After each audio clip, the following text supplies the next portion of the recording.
Welcome to the 5-Year You podcast, a show dedicated to helping you become the best version of yourself one day at a time. I'm Andrew.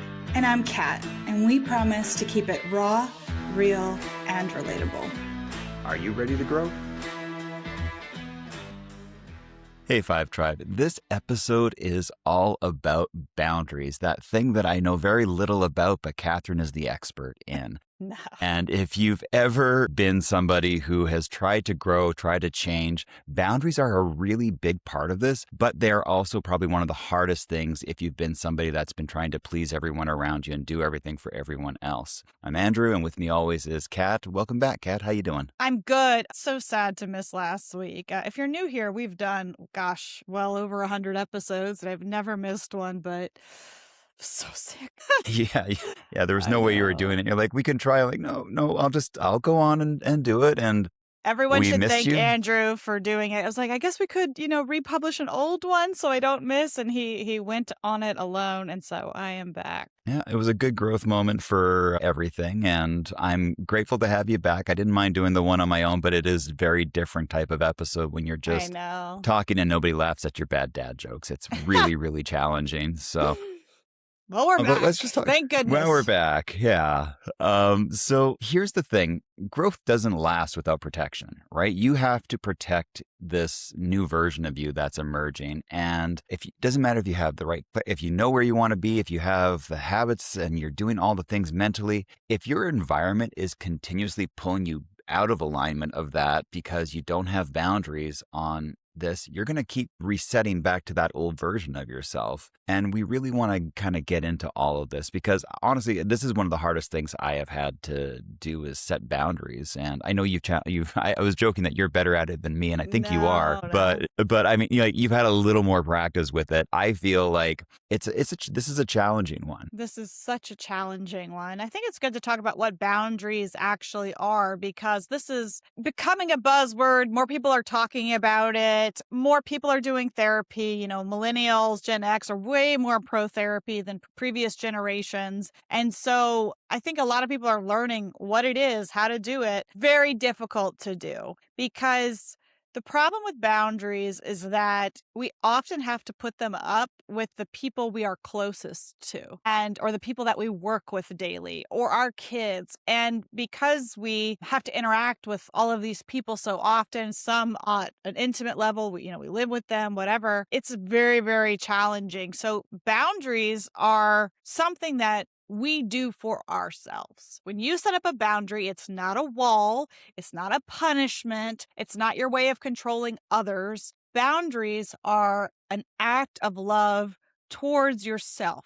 It's how you set your standard for your time, your energy, your behavior. It is the only way to stay aligned with your identity and to continue signaling to the universe what you will and won't accept or tolerate in this lifetime. I like that. Yeah, I think easier said than done. It's they're so vital and necessary to protect this long-term growth, right? And if you don't have them, you're continuously getting yanked back into that old version of yourself or who everybody expected you to be.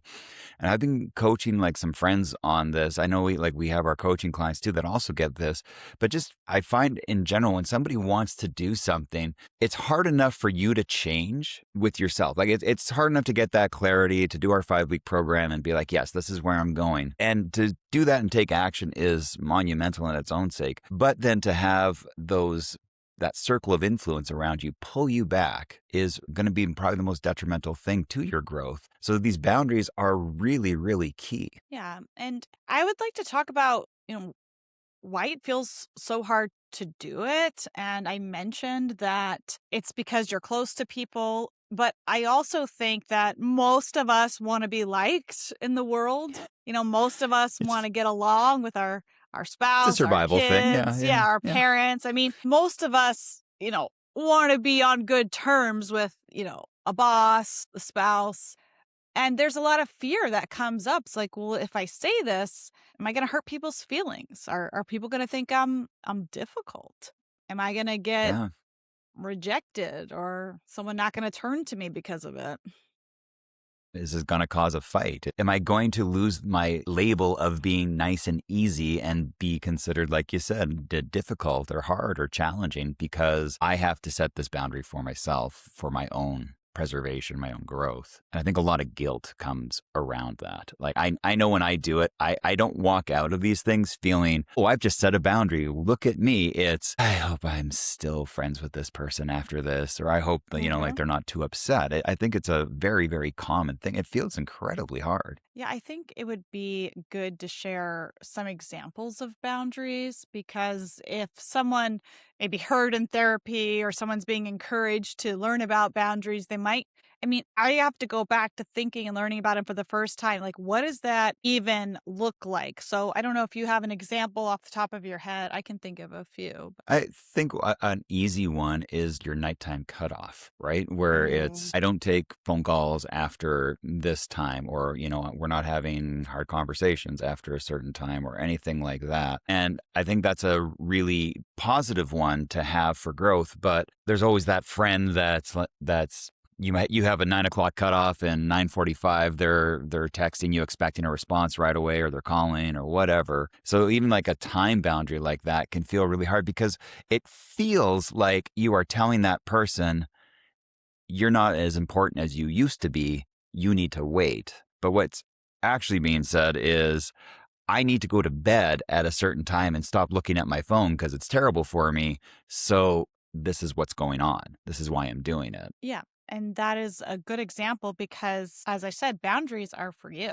Boundaries are for your own health. And so many people, us included, have spent way too much time prioritizing everybody else's needs. Like, we have let, other people's happiness take priority over our own, to a detriment. And boundaries it's sort of like aspirational in a way. It's like how you wish you could be. It's your future self, and boundaries are a way of practicing to become that future self. In this modern day and age, I think boundaries are becoming even more important. You're talking about no phone calls after a certain time.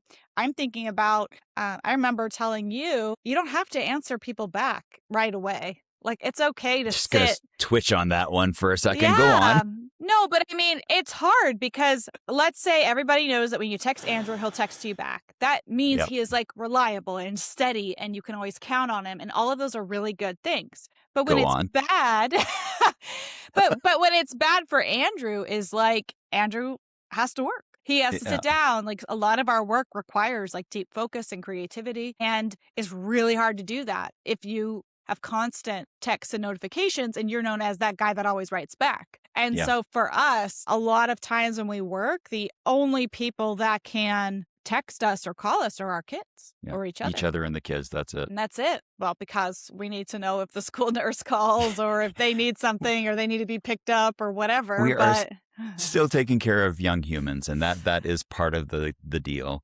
But, go ahead. It's hard. I'm just saying its boundaries are becoming even more blurred now because there are so many opportunities for people to blur the lines. Yeah, I agree. To that point, I just want to bring this up because I think people might relate to this. When I stopped doing that, I had a friend that I respond back to everybody quickly, partially because I just like to get it off my plate. Yeah. If I see the notification there, I'm like, okay, I know I'm going to have to deal with this. So I just kind of checking the box and being done with it.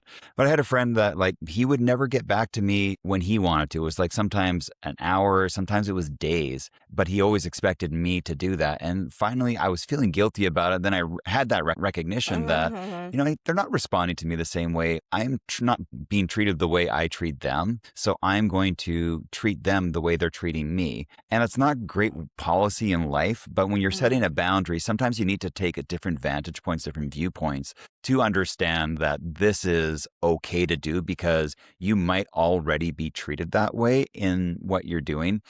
It's kind of like when you switch diets, right? Like, if you tell somebody you're going vegan, you're going to have every person that eats meat tell you all the benefits and the nutrients and all the things that you're missing. and they're going to go after you. But if you told them that you were allergic to meat, they would never touch it. So it's kind of knowing that when you set a boundary, people are going to challenge it. And I don't think it's a bad thing. I think it just kind of tests your resolve on it too. We're talking about like feeling guilty around boundaries right now, but I do think there is like an internal fortification that happens when you set that boundary that allows you to go, wow, no, I'm for sure on this. So don't always look at the opposition as like this terrible thing. I think it's just a strengthening of your resolve. Yeah, I like that. And yeah, this show is all about becoming the best version of yourself in 5 years. And we always say, like, this is not the become your best self in 5 hours or like in 5 days. We acknowledge that transforming into the ideal or the best version, the most healed version, the kindest version,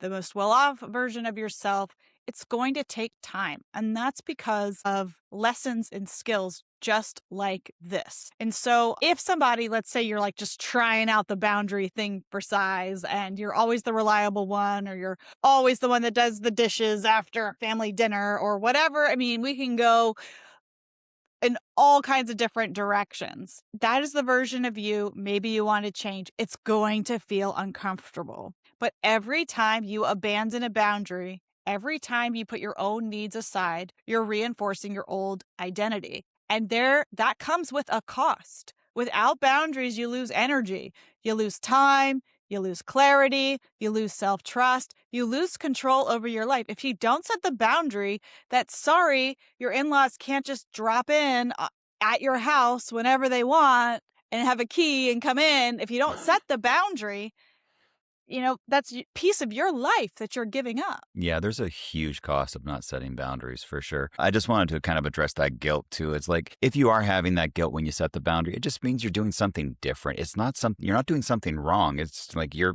flexing a new muscle, and anytime you do something new, you are going to have that awkwardness feeling. Sometimes it's guilt, sometimes it's worry, fear, but it doesn't mean you're doing something wrong. It just means you're doing something different. And when you've been bad at setting boundaries, you've just been good at prioritizing everybody else's comfort and alignment, and that's just shifting. And yeah, there's going to be some resistance, and that's okay. I think when we're talking about that cost of setting boundaries, like you said, you lose time, energy, clarity.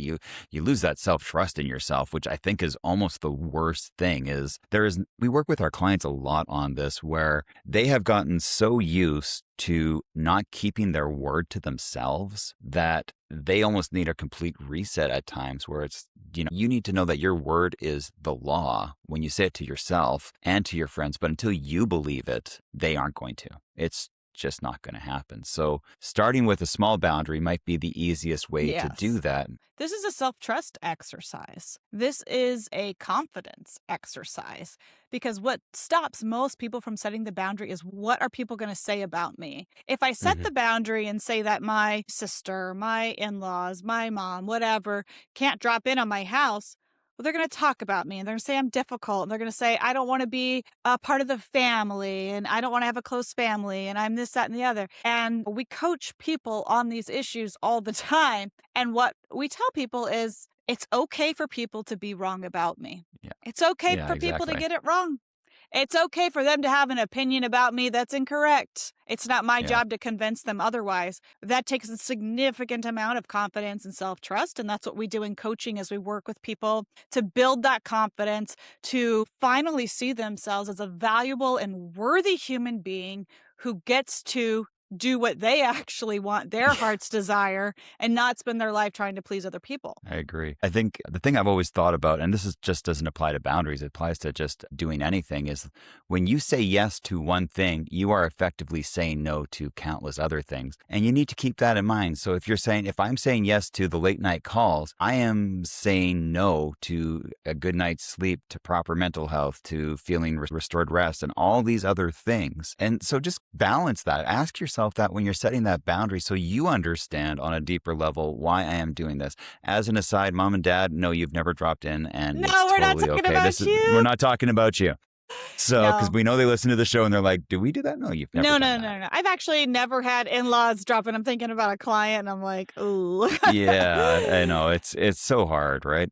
So let's just talk about the types of boundaries that you need. So let's just The first one is time. You need to protect your schedule. This can be just timeliness, saying you are going to be where you are when you say you're going to be there, leaving on time. Not overcommitting is a big one. I think that's probably the curse of most of us that are people pleasers, is we just tell everybody, well, yeah, I'll help you. Yes, I will help you move. And at the same time, I will go to a movie with this other person at the exact same moment. And while that feels good to say yes, you're effectively destroying yourself, and you need to have that time boundary for yourself. Like, your time is a reflection of your priorities. And when you are not prioritizing yourself in your time, you are basically telling yourself you're worthless. Yeah. And that's kind of hard to say, but it is the truth.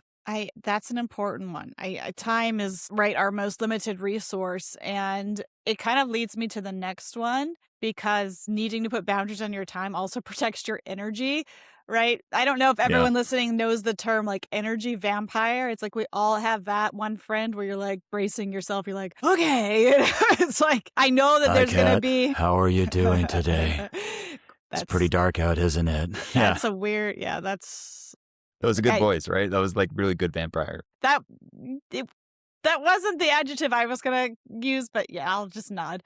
But I'm going to set a boundary for that. You have to say nice things to me today. So just kidding. I have so many nice things to say about you. I know you do. But you're right with the energy boundaries. Go on. I mean, well, I have like the one friend or the one person, or, I think about, my late grandmother who could talk for 3 hours straight. Like, I think we all have like an elderly relative or like a great aunt. And so like, I knew that if I was going to go hang out with her, she was just going to talk at me for 3 hours. We're going to have a conversation. It was just me listening and keeping, her company and things like that. And I'm laughing. I don't think I'm saying anything unkind, because we all have elderly relatives that talk at you. On a day where maybe I needed my energy, that probably wouldn't be a good choice to go visit her, rest her soul. Energy boundaries are big for me, right? They're huge for me. My energy, because I'm an empath, gets drained very easily. Quickly, by people, by emotions, by places, by sounds. And you've been really good with that in the last couple of years. Like, you have been very good at going, I can't handle this right now, or I'm not taking this call from this person because it's just, I don't have the time, first of all, to sit on the phone and hear this person complain about the same thing they've complained about for the last decade. It's not changing, and they're not changing. It's not changing. So, there's that. But that energy too of like, when you're trying to, if your attitude is, I'm going to be more positive, which is something that I think we're both kind of working on right now. It does mean removing those energy vampires, those toxic things that make you feel bad. And that, it may not be a person. That can be the news. That can be social media. That can be all these different things. So it really is just saying to yourself, yeah, this is bad for me. I'm not doing it. And then sticking to that. So we have another one. It's kind of similar to this one. Like, this is access boundaries. Who has access to you? But it's also who has access to your like brain space, right? And your time. Yeah. The brain space one is harder than the actual one, because when you think of access boundaries, it's stuff like, not being constantly available, delaying your responses, choosing when and how you engage. Catherine and I have had one of our businesses is doing really well on social media. And as there's like, thousands of positive comments, and there's like 3 bad ones. And we had to decide we're not engaging, and we're just going to handle it in the way that we see fit, because we're not giving that person access to it. When you post on social media, you're available to the world, but you can choose to reply to certain people and not to others, or delete them for that matter, or block them. And that access is really important. I think so many of us we're kind of starved for that human connection, that we think any connection is a good connection, and it's really not. And you need to protect that piece that you're trying to establish in yourself, and access is a big part of that. Even if like you have somebody that's super positive,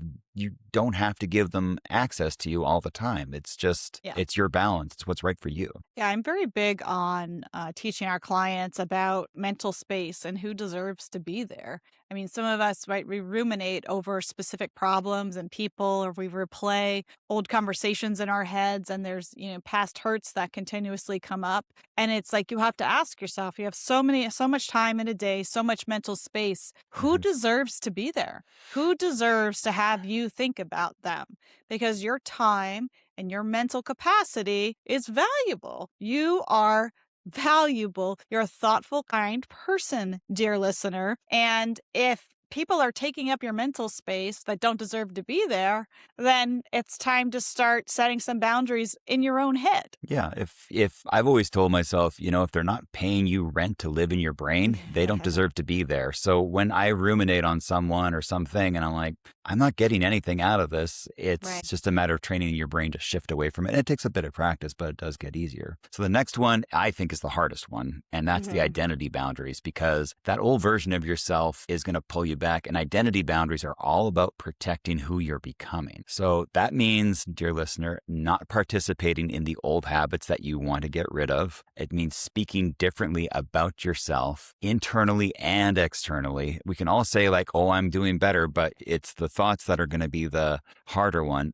And this one has been really challenging too, but it's not accepting the outdated labels that you might have had in the past. So if somebody told you, oh, you're always so difficult, or oh, you're always so low energy, or you're always so, challenging, when you decide to change, you get to shed those monikers and allow yourself to not give into those old paradigms. And that's really important, because you're going to want to go back. And Catherine and I, as we have gone through our changes, we'll say, I know I have said to her, and she said to me like, well, you always did that. I'm like, but I'm not doing it anymore. And I haven't done it for the last couple of weeks. And that is a very powerful thing, because you stay true to that identity that you're forming. And it's not it's something that Catherine or I are doing wrong. I'm just giving a personal example about how challenging it can be when people grow, and like that old identity that you're growing out of, the seed that you're emerging from. Not everybody's going to see it as soon as you do, because you're living with it 24/7. If you always put ketchup on your fries and you have for 30 years, and you switch to mayonnaise, which is delicious, by the way, nobody is going to be grabbing the mayo out of the fridge and putting it on the counter for you. They're going to keep doing the ketchup, because it takes time to catch up. And see what I did there? Catch up. That was pretty good. Wow. Thanks. Bad dad jokes are a lie. But that's just part of it. It takes time to shift, and you really have to protect that new identity, knowing that you are being true to it. And everybody will start to be true to it. The more you self-trust, the more you do that yourself. I like that. I want to end with a few tips, a few boundary sentences that you guys can Sounds try good. on for size. Here's my favorite one. No. It's a full No. sentence right there. No is a full sentence. If you want to elaborate a little bit, no thanks. You can also say, I'm not available for that right now. I'm keeping things simple this week. That doesn't work for me. I don't have the capacity for that today. I say that a lot. It's good. These are all boundary sentences that you can try. The hardest part is not over explaining and not over apologizing. You don't have to give a reason for saying no for anything. Like, if you don't want to go to that thing because you want to become a couch potato tonight and watch a Harry Potter marathon, you don't have to explain that you prefer a couch potato over a friend's party. You don't have to explain. It's your life. You're an adult. You get to decide how you spend your time. Yeah, just clear is kind, over-explaining is fear. Pure and simple. When you start to over-explain, you are showing them that you don't fully buy into what you're saying. No, I don't feel like coming out tonight. No, your party, I don't have the time for it. That's it. No, or just no, that's it. Okay, so last thing, what happens when you set boundaries? You need to be prepared for what's going to happen. So some people will adjust to you and some people are going to resist. The people that resist are the ones that had a vested interest in you not having this boundary. When you tell somebody you're not going to take that late night call, or you're not going to do this or that you've always done because it was never serving you, and there's no benefit to you or maybe the other person, that's going to cause them to get upset. You need to be aware that this is going to happen. That doesn't mean you're doing something wrong. Again, guilt is just showing you that it's something new that you're doing. It's not bad. And some relationships are going to shift. I think, when you change, the people around you are going to change, and some people aren't. Some people fall by the wayside. Some people get upset with your boundaries. If they choose to leave, that is on them. That is not on you. You are on a journey, and everyone is welcome to come along if they want, but not everyone will. And that is their choice, not yours. Yep. Just remember that boundaries are self-respect. Boundaries are you prioritizing your own needs over somebody else's, and that's okay. Exactly. So just to end us with, what boundary can you set right now that will protect your growth moving forward? And just kind of think, what is most in alignment that I've been resisting doing? What boundary will best serve me right now? And it can be super small. It can be super big. Just Your future self is calling you forward, and you get there faster when you have boundaries that you stick to and adhere to. So it's time for our thrifting finds of the week. We have two little things that we like to end every week with our show. And Kat, I did both last week, so feel free to jump in. I feel like I'm stealing one of yours, though. So, Andrew, I'll hold it up. So if you watch this on YouTube, you can see it. Andrew spotted this pin. Apparently, brooches are back in style, ladies and gentlemen. And Andrew spotted this at the thrift store. It is a beautiful bird brooch, and it looks like it has some enamel and some little crystals on it. And it was $6 at the thrift store. It's worth like $100. So we are learning so much about different brands and different styles of things. We're constantly like flipping things over and looking for like signatures and names. And I don't know, we're just expanding beyond things. So not to steal your find, but Andrew really has the eagle eye guy. He's really the finder in this relationship when it comes to thrift finds. I don't know about that, but that was a fun one because we went to the store and I just had like this pull and I'm like, I never go look at this area, and then it was just so bright and shiny. I'm like, oh, this is pretty, and yeah, sure enough, it was what it was. That was pretty cool. It is. Yeah, that I'll leave that as mine. What's your glimmer for the week? My gosh, I'm trying to think. I feel like I use the weather a lot, but it was our first 70-degree day yesterday of the year. It's 20 degrees in Canada, folks. Indeed. And everywhere else in the world. I just took a walk outside without a jacket on for the first time and the sun on my face. It was so nice. What about you? My boundary is that, my boundary. What is your glimmer, boundary? No. My glimmer. Boundary can be a glimmer, folks. It's fine. My boundary is a glimmer. No, my glimmer is that you're back. You're back in the studio. You're feeling better, and it's great to have you back. Thanks. And that's a lot easier to do these episodes with you than without you. That's for sure. And I'm grateful to have you here. Thanks. So next week, we are talking about how to know when you're on the right path as we keep going through this Becoming the Best Version of Yourself series that we've been doing since the start of the year. And that one is going to be kind of encompassing a lot of the stuff we've been talking about in the past episodes, because it's important to know that you are on the right path. So just remember, your future self isn't built by what you just do. It's protected by what you no longer allow. And boundaries are the foundation for that. Thanks for listening. We will see you next time. Hey guys, quick disclaimer. We're podcasters on the internet. If you need to seek professional help, please go see your healthcare professional.